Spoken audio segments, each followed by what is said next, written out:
Good morning, everybody. It is Monday, January 8th, 2024. My name is Matt, and you can reach me at matt@dailycryptonews.net. It is the week of the Bitcoin ETF. Approval or denial, I promise you, this is going to be interesting. Every crypto trader or somebody who wanted to buy Bitcoin, if you're an institutional investor, somebody with some kind of investment portfolio that wants to ape into the ETF finally, since you have the method to, or even crypto traders, just mom and pops with the Coinbase account or Robinhood account, this is the week that we're going to either hit the buy or the sell button. Overnight, everybody was hitting the buy button as Bitcoin reclaimed $45,000 and ETF hopefuls make their final filings. BlackRock, VanEck, WisdomTree reveal in their ETF filings their fees. And as you guys know, 45,000 was where we were sitting, 45.5, 45.7 or so, until January 3rd when we plummeted. It was a monster flash crash that stopped a lot of people out, and that was on the reports from Matrixport that said that there's no way there will be a Bitcoin ETF approval. More than likely that they're going to push it and there'll be a denial, and they're going to push it until like March or April or something like that. And so people heard the news, and it was just one article, it was just one piece of FUD, and it tanked the market for a little bit.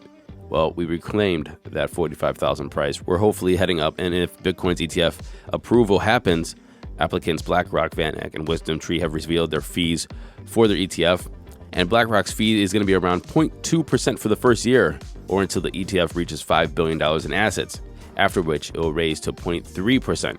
WisdomTree has picked a higher rate of around 0.5%, basically a 0.5% fee. VanEck is around 0.25%, and they also pledged that 5% of their profits are going to be going to the core developers at Brink. ARK Invest, 21 Shares, Invesco, and Fidelity have also filed amended S1 forms, with ARK Invest lowering its fees from the previously 0.8% to 0.25%. Grayscale, on the other hand, they have proposed a 1.5% fee for its ETF. And Michael Sonnison, the CEO, said, "I'm not surprised that we see all these new issuers coming into the market here in the United States engaging in a fee war in a race to the bottom, where they're all starting from scratch and hoping to gain assets from investors."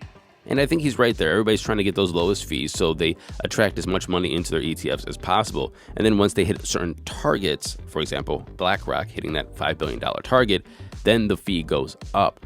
And so that's what they're doing, is they're trying to capture as much capital as possible. Now, Caitlin Long is very skeptical about all of this. She says, alert, alert, alert. When fees are lower than costs, please, please, please ask yourself how the asset manager is making money managing the fund. With no fee funds or low fee funds, the answer is usually securities lending, a practice that can pose a lot of hidden risks to investors. What's really going on here? But I don't know why Grayscale is just going to hit that 1.5% fee. Maybe they are going to offer some kind of special discounts for people who are transferring their existing funds to this spot ETF if they get it. Again, not too sure why they're doing this, but I also think that they are also in different financial situations than, say, some of these other investment firms, that they need the money and they cannot actually offer something so cheap, so they just aren't. I don't know. It really doesn't matter. Are we going to get the spot Bitcoin ETF? Well, if you are reading Bloomberg, a Bloomberg analyst said that there's a 95% chance that there will be a spot Bitcoin ETF.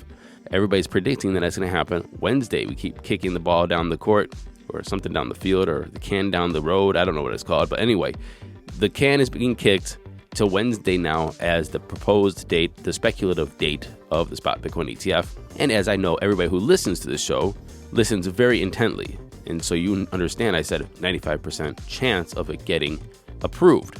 Therefore, there's a 5% chance that it won't. So what constitutes that other 5%? Well, there's a couple of things that James Seifert said that I thought really stood out.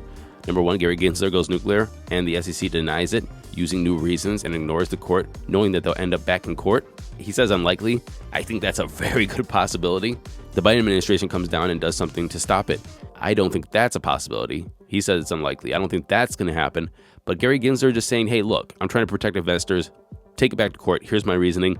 That is the play that he would make, in my opinion. And in some news that is not related to a Bitcoin ETF, looking at the IRS, if you're here in the United States, a 2021 federal infrastructure law mandating reporting of crypto payments over $10,000 to the IRS started January 1st, 2024, and has stirred concern among crypto users, fearing potential jail time for non-compliance. However, tax experts suggest that the law would not be in effect for most investors and enforcement will not be immediate. I don't like that term. Not immediate doesn't mean it's not going to happen.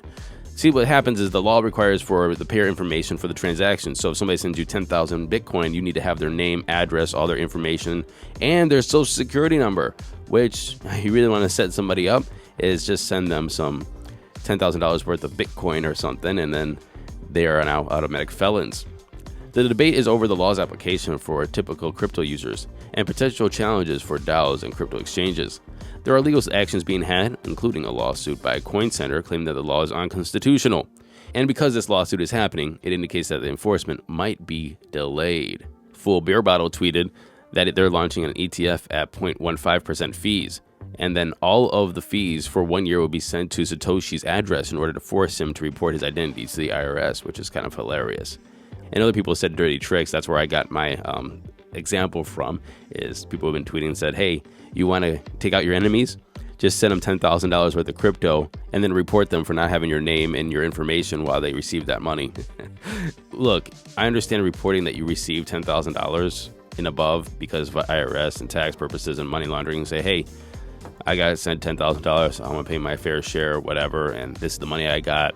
But to put the responsibility on the person that receives the money to have the information of the sender, especially social security and identification or name, address, and things like that, is very onerous to the person that's receiving this money.